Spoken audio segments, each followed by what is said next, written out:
Hi, good morning, everyone.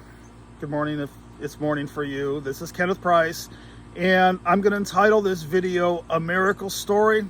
And I'm just going to get right to the point. I have a miracle story to share with the world, and this has been going on for 4 years now, and I have written on it, and I'm going to use this video to share what I've written. And I am doing this not because I want to become well known or famous, but I'm doing this because miracle stories are something that can inspire hope and can encourage and can uplift.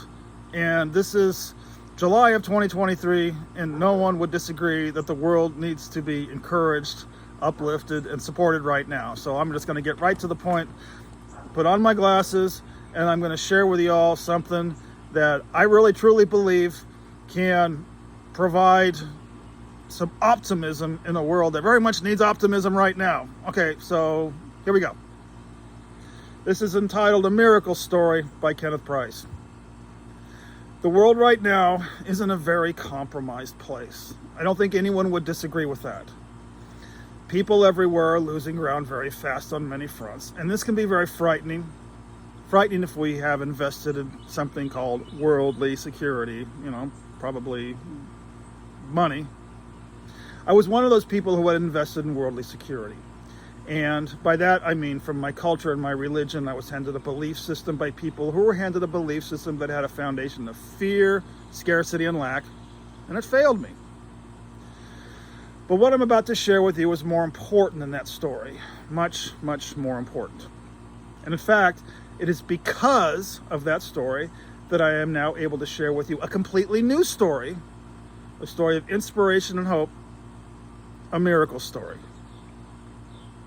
I really don't like the word miracle because it sounds, kind of woo-woo and very religious, but let's face it, life for humans is just not easy on most days, and for many of us on some days, it can actually seem downright unbearable. Therefore, I believe miracle stories are more than ever needed right now. So here comes mine. Okay, about 4 years ago, I was in a very compromised place. For most of my adult life, I've been on psychiatric pharmaceuticals, and coming off of those pills has not been easy. To move myself through the buried trauma that's been coming up to the surface with a vengeance since being off the pills, I've chosen to immerse myself in spiritual communities, which actually a lot of the time have been stirring up more stuff than I believe was being healed. So more on all that later. So anyway, it was around 3 years ago. This was written last year. So it was around 4 years ago that I was taking a walk in the park, basically without much direction and copious amounts of emotional pain. I've never been a religious person, for obvious reasons, because I came out in the 1980s. But for some reason, I've always had what I guess would be considered faith. Faith in what I really can't tell you, mostly because I was taught to have faith in things like, blood of the lamb, which excluded men like myself who were not at all ashamed of being a 6 on the Kinsey scale from any modicum of conventional redemption. But still, down deep inside, I've always felt at a gut level that my life did contain a purpose. I just didn't know what that purpose was. Okay, so anyway, getting back to my walk in the park. It was a sunny afternoon, and I was just walking and asking for help. That's about as simple as my prayers get on most days, to be quite honest and frank. And I'm not much of an environmentalist, to be honest, but for some reason I felt obligated to pick up a dirty hairband from the grass that afternoon and stick it in the trash. The next day, on my next walk, after having received just enough sleep to fix breakfast, get dressed, and get a strong cup of coffee, I took my daily walk.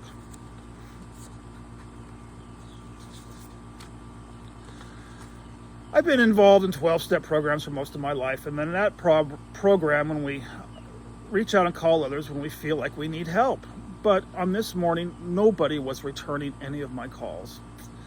Convinced that people were sick and tired of hearing my unhealed stories of my past anyway, well, I just continued to walk. And as I did on the next day, there on the Springwater Corridor in Portland, Oregon, was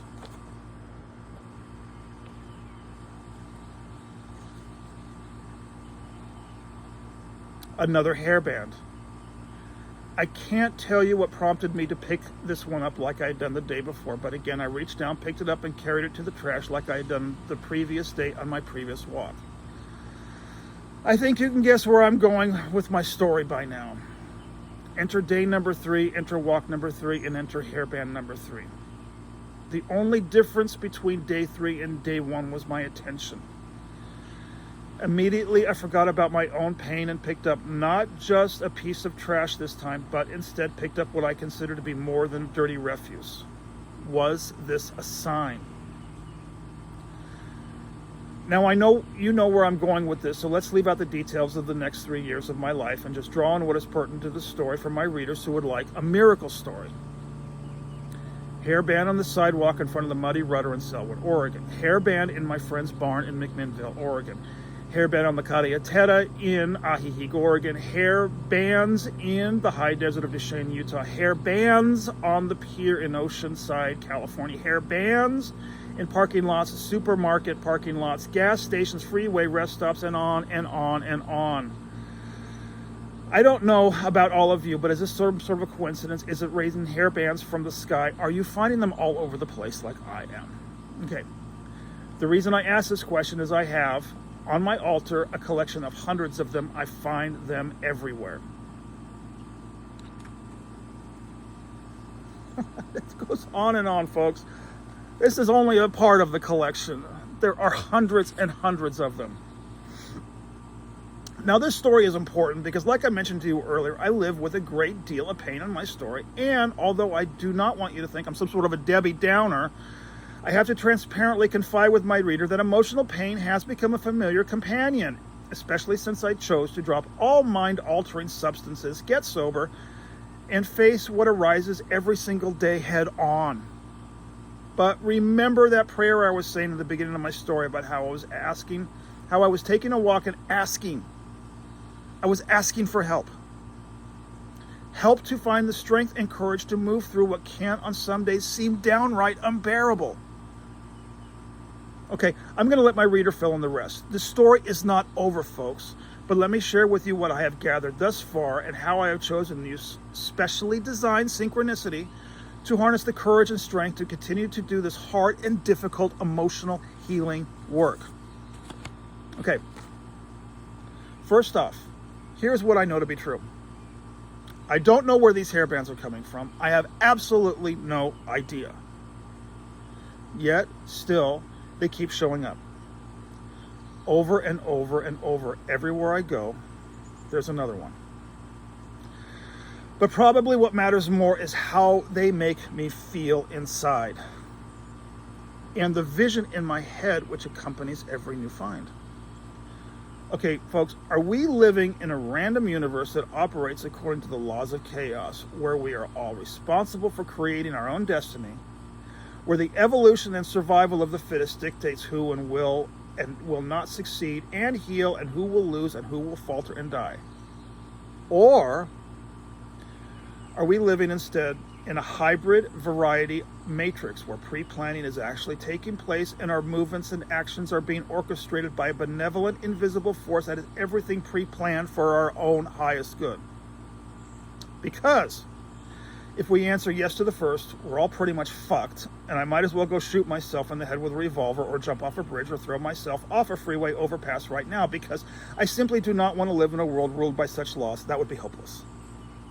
But then again, what if, for example, there was a larger guiding hand at play, one that knows for us what is best in our lives, and even though we can't smell, taste, touch, hear, or see this force, what if this force still did exist and was in fact creating this world for a great big mystery that was engineered for our own betterment?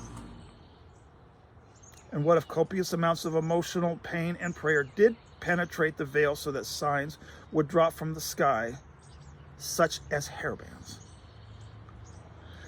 I'm not going to tell anyone what to believe, but instead I'm simply going to share with you my own story based on findings all over the USA and Mexico of the mysteries of these hairbands basically everywhere.